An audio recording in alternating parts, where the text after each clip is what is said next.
come into a board that doesn't understand its role in relationship to the superintendent. And then that struggle of who's making decisions and who's sort of overseeing who becomes a much, much bigger issue. So making sure that from the get-go, there's a relationship that engenders a sense of accountability and responsibility. I think it's extremely important that the superintendent feel accountable and responsible to the schools, the board, voters, the community as a whole. And I think starting from there is critical. They need to have experience in education. They need to have experience in administration. Thank you. They need to come into the role with a desire to do the job and not a desire to exploit resources or enforce an agenda. And I think those are really critical issues that are facing a lot of boards all over the country right now. Thank you. Maria? I think that overall, the attributes I would be looking for in a superintendent would be first integrity, honesty, and transparency. What I think we may be lacking in the district to some degree is the feeling that everyone's voices are being heard, from the teachers unions, the administrative and the support staff, and the school board. Not everybody's on the same page, and they should be. Everything should be transparent. I personally took a look at the budget. I don't know who in this room may have looked at the budget, but I've managed large million-dollar, multi-million-dollar budgets in my life. If you don't design the budget itself and you pick up a budget somebody else has created and you just look at it at face value, it's difficult to follow. And so I really feel like to avoid the issues, if you bring everyone to the table, discuss those items in detail as to why you're arriving at a certain level of revenue versus expense and what has to take place, whether that's staff reductions or restructuring, that's clear from the get-go for everybody who's involved. Thank you. Thank you. Next question is related. Oh, I didn't get that. Oh, I'm so sorry, Elena. Yes, please go ahead. So if elected to school board, I would see it as my responsibility to hold the superintendent accountable.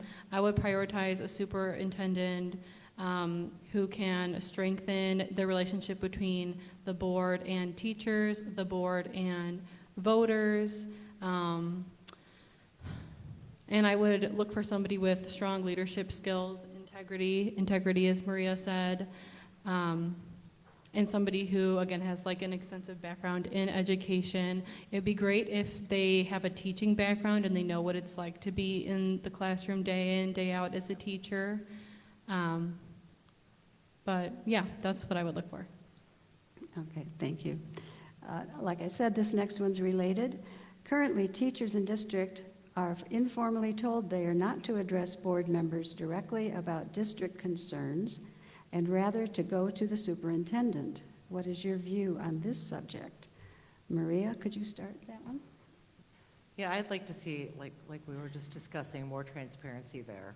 I really feel like the school board members don't report up to the superintendent. They answer to the community.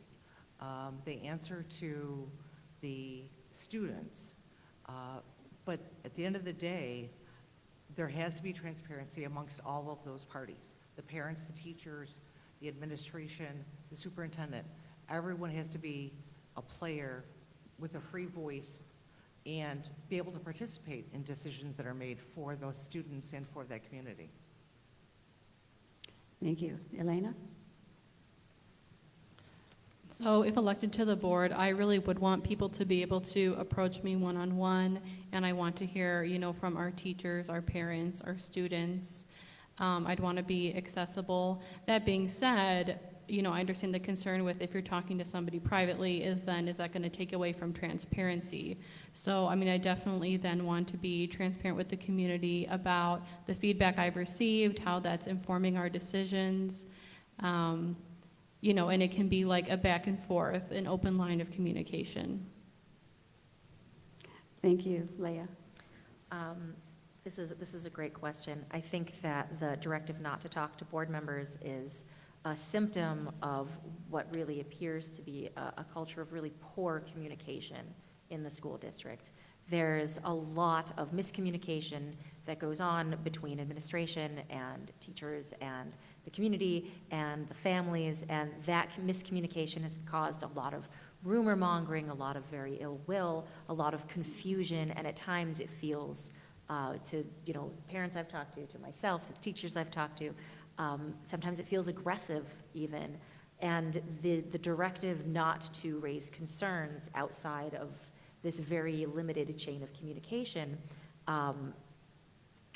it perpetuates those communication problems. I think that there do need to be, lines of communication, but right now there really aren't any that are healthy. I know there's talk amongst the teachers about having better ways to communicate with the board. I think that this is a great idea. I think that simply siloing communication does not allow it to be transparent or healthful. So I think this is a bad policy. Thank you. Okay, next question.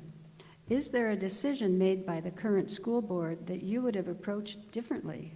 What alternative options do you think could have been considered? Elena?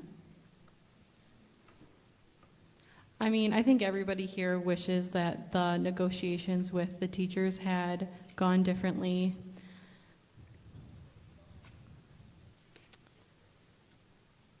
And I personally oppose bringing in like a third party in the sense of like subcontracting for teachers. I do believe that it's in everyone's best interest for the board to communicate directly with their workforce, find out, what are the workforce's concerns, what's missing, why are we struggling to retain our staff, and I just think that that piece could have been handled differently.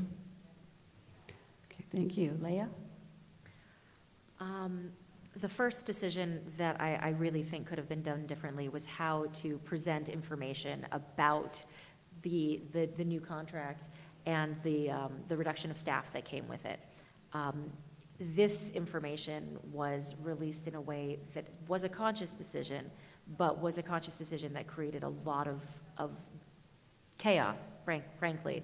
Letting teachers know midway through the day on a Thursday that there were going to be a bunch of layoffs, when it turns out that there aren't necessarily going to be layoffs, but creating that environment of panic is such an easily avoided decision. This was a decision somebody made to send out that email at that time in that way. And the decision to release communications about a major issue piecemeal in such a way that information could seem inconsistent, it was very, very poorly handled. And frankly, being a communication issue should be one that's relatively easy to solve. And it does come from a decision that, as Elena said, a lot of parents are very concerned about the reductions of staff. I think that also could have been handled in a different way. I know I'm almost out of time, but communication about it could be deeply improved. Thank you. Maria? Yeah, I would agree. Communications could have been handled very, very differently, much more straightforward. When you're going to communicate anything that has to do with someone's job, whether it's restructuring, whether it's elimination, whether it's just a change in their day-to-day activities, you have to be upfront and you have to be clear. And what happened in this situation was the community did get the information piecemeal. It was presented in a way that was somewhat misleading, and so there was a lot of panic. People right away were concerned about what education their children may be missing as a result. And the teachers were in the same boat. Many of them had already been dealing with shortages of staffing, with many exiting the district recently. And the concern was, how do we retain those staff? Well, in order to retain staff, we all have to work better at communication on all sides. Thank you. Elena? Oh, you started? Yeah. I thought it was Leah. I'm losing track of my own chart here. Did everyone answer that question? Yes. Okay, I'm so sorry. Moving on. I actually had 2 questions that are so similar, I think I'm just going to put them together and move on, okay? Next question. How would you address issues like bullying, school safety, and disciplinary policies? Do you feel current policies are working? Maria, could you start that? Sure. I think that the schools are doing a good job. This is a tough one. As I mentioned earlier, I have teenage grandchildren, and I do recall last year getting a phone call in the middle of the day from my granddaughter, which I thought was unusual. And the reason she was calling me was because there was an active shooter alarm going off at Crystal Lake South with all the other students. And she was scared, and this is one tough little girl. She would hate that I'm calling her little, but this is one tough kid. Become so extreme that it results in suicide. But there's also been instances in other districts where when a student is held accountable for their bullying or from their inappropriate behavior, then that results in them sadly dying by suicide, or, they just, they're not taking it as a redirection. So I think it's really important that when bullying happens, first of all, we need to address it. We need to be accountable as educators. And then for these young students, this is a chance to, give them skills that they need for the rest of their life and turn around this behavior that we're seeing from them. Thank you. Leah? I think that this is a major issue, and it's a moving target, frankly. The way that technology keeps changing and enabling students to be terrible to each other, as kids have a propensity to be, it's a moving target. But the biggest issue I think that we have is that the models of how we address those behaviors need to change to meet the realities. Right now, the standards, at least in the middle schools where the cell phones are so much more prevalent, tend to be, well, if I don't see it as a member of staff, as a member of administration, then I can't verify that it's real, so I'm not going to see it. When so much of this is happening digitally, when it can't be seen, or when it's being done, behind backs of classrooms and stairwells, the reality is that if we have a standard that says if you do it without being seen, it isn't happening, then we're encouraging that type of behavior. We need to have more accountability based on reports of the activities and not necessarily, witnessing events that can't even necessarily be witnessed in a physical environment. I think that's a real primary issue. Thank you. Okay, next question. The district has been accused twice of violating the Illinois Educational Relations Labor Act by hiring agency employees. How is the board holding administration accountable, and if not, why? Could we start with Elena? Yes, so I do think that the board could be working directly with our workforce to solve staffing shortages. I understand that the board is at times in a difficult position. However, we still have staffing shortages even with the use of this agency.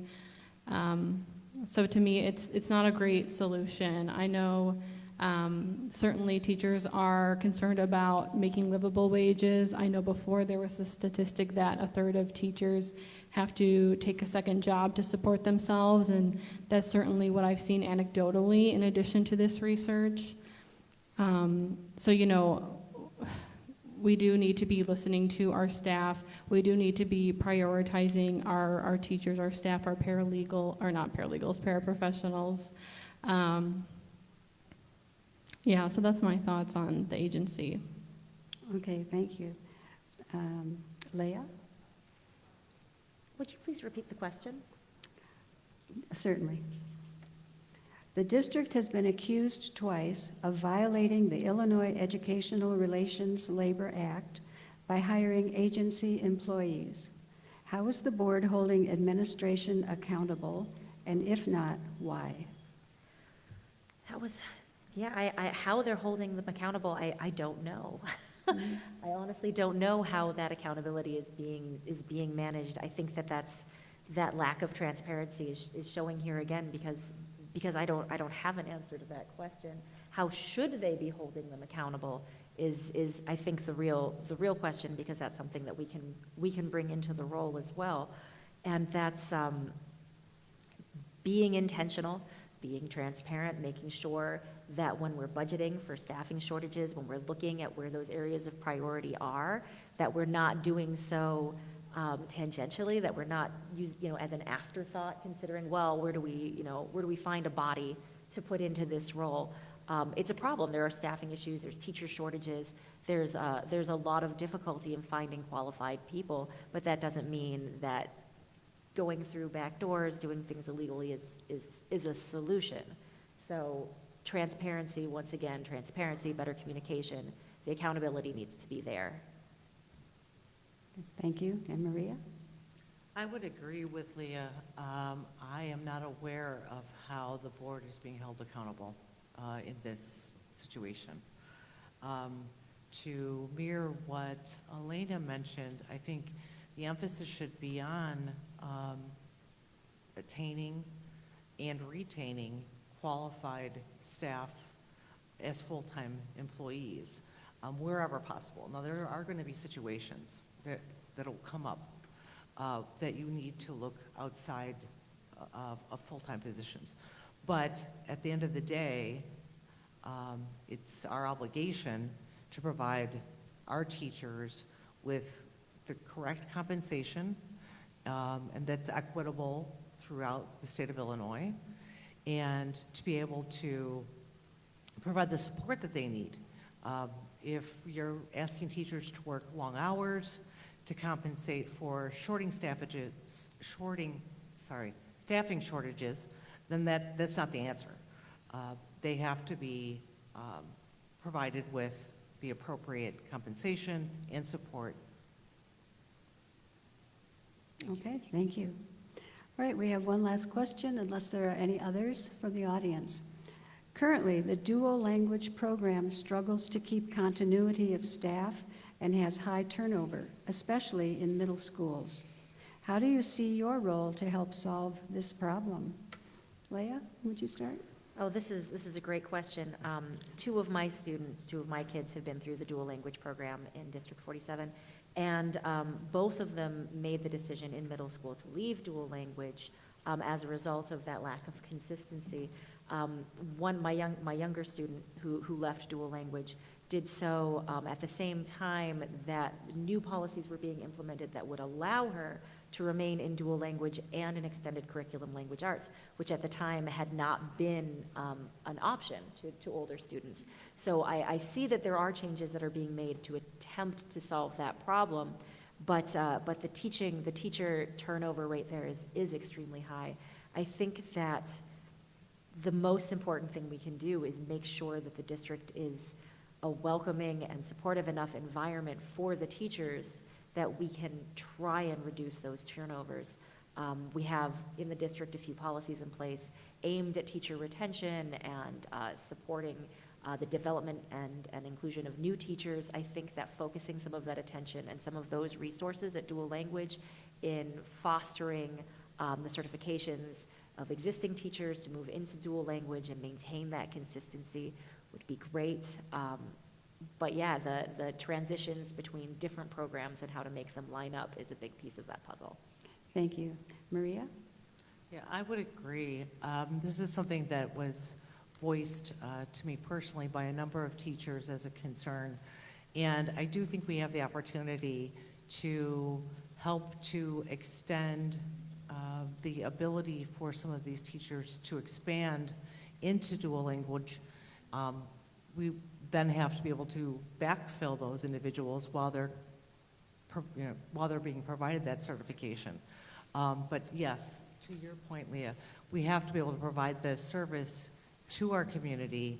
And I know a number of children, to Leah's point, have left those programs because there was insufficient support staff.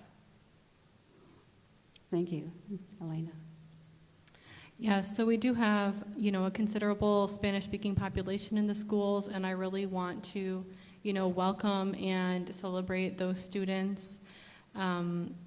Certainly competitive wages has been a concern, and that is, something that we're hearing again and again as to why we are struggling to retain, these roles in the dual language program. I have worked on securing funding for multilingual services, and I would look again to try to bring in additional funding, grant funding, to provide, that ability to provide competitive wages. I have training in federal and non-federal grants, so that would be something I'd be looking at if I did get elected. Thank you. All right, I think that concludes the question portion of tonight. Ladies, I think it's time for our closing statements. We could start with Elena. Yes, well, thank you all for coming. I hope that I can also learn from you all, learn from your experiences with District 47, whether you're a teacher, a parent, I want to be approachable. I want to be transparent. I do really believe that voters should be able to make an informed choice, and that, all of us as candidates should be very transparent about how we would approach the role as a board member. But I thank all of you for coming out here. I have, for those of you who are here in person, I have business cards. I encourage you to reach out to me, or you can come up and talk to me afterwards. I'd love to learn from you. Thank you. Thank you very much. Leah? Thank you so much for listening this evening. I've been, as I mentioned, a parent in District 47 for 9 years. This is where my late husband and I chose to settle our family for the schools. That was our objective when we moved out here, was to make sure that we had an environment that would support our kids as they grew, as they needed different resources, and we found Crystal Lake looking specifically for that. So now that my kids are aging out, I feel that it's my responsibility to make sure that the schools continue to provide those for other people and make Crystal Lake the welcoming place that it was for us. And I most strongly believe that as this is a volunteer position, it's important that the members of the board are on the board to volunteer, to give back, that they're not there with their own agendas, with their own ideas of what they can get out of their role, how they can improve their own lives, their own children's lives. It should be about all of our children and all of our community. So that's why I'm doing this. That's why I'm here. That's why I'm running. I believe that I have the skills, the resources, the experience that I can genuinely do some good for our schools, for all of our kids. And I have no agenda for benefiting from this in any other way than seeing our community continue to succeed. So thank you. Thank you. And Maria? Thank you for the opportunity to explain who I am and to get to know some of you. And like Alina mentioned, after the session, if you'd like, we will be available for any questions or comments that you might want to share with us. I do truly feel that all the personnel that support our schools have some of the toughest jobs, and I don't just say that because I'm running for school board. And that includes the teachers, the administration, the bus drivers, and the support staff. Everybody has a role to play, and they're all important. The teachers are expected to provide them with an academic education, while at the same time aiding them in their emotional well-being, and doing so in an environment that is safe and welcoming. Our children today are experiencing a world that I would have never imagined. They've experienced a pandemic, and they've seen what it did to their families, to their communities. And they're also living in a challenging political environment that has also affected their world. Social media has brought a world of disinformation, and bullying. And if we want our country to have educated citizens that value facts, honesty, integrity, empathy, and acceptance of others, we can't rely on their daily feed of TikTok and Instagram. It has to come from us. It has to come from their teachers. It has to come from their parents. All of us have a role to play. We want our children to receive fact-based science and history. You can't expect to not repeat mistakes of the past if you don't know factual history. Okay. So thank you again for the opportunity to present ourselves. I'm very thankful to be running with such great candidates, and thank you all. Okay. Well, I'd like to thank all three candidates for your information and your honesty and your passion, and the fact that you're missing your daughter's band concert. It shows what kind of dedication we have in front of us here. So thank you all, and thank you all for coming. Thank you. Thank you. We're going to take a break, and at 7:45, we're going to start the next half of tonight. District 155 will have the four candidates here, and you're welcome to stay and listen to them. So thanks again. Good night. All right, ladies. Wow, I wish I could vote for you, but I don't live in Crystal Lake. You are impressive. Oh.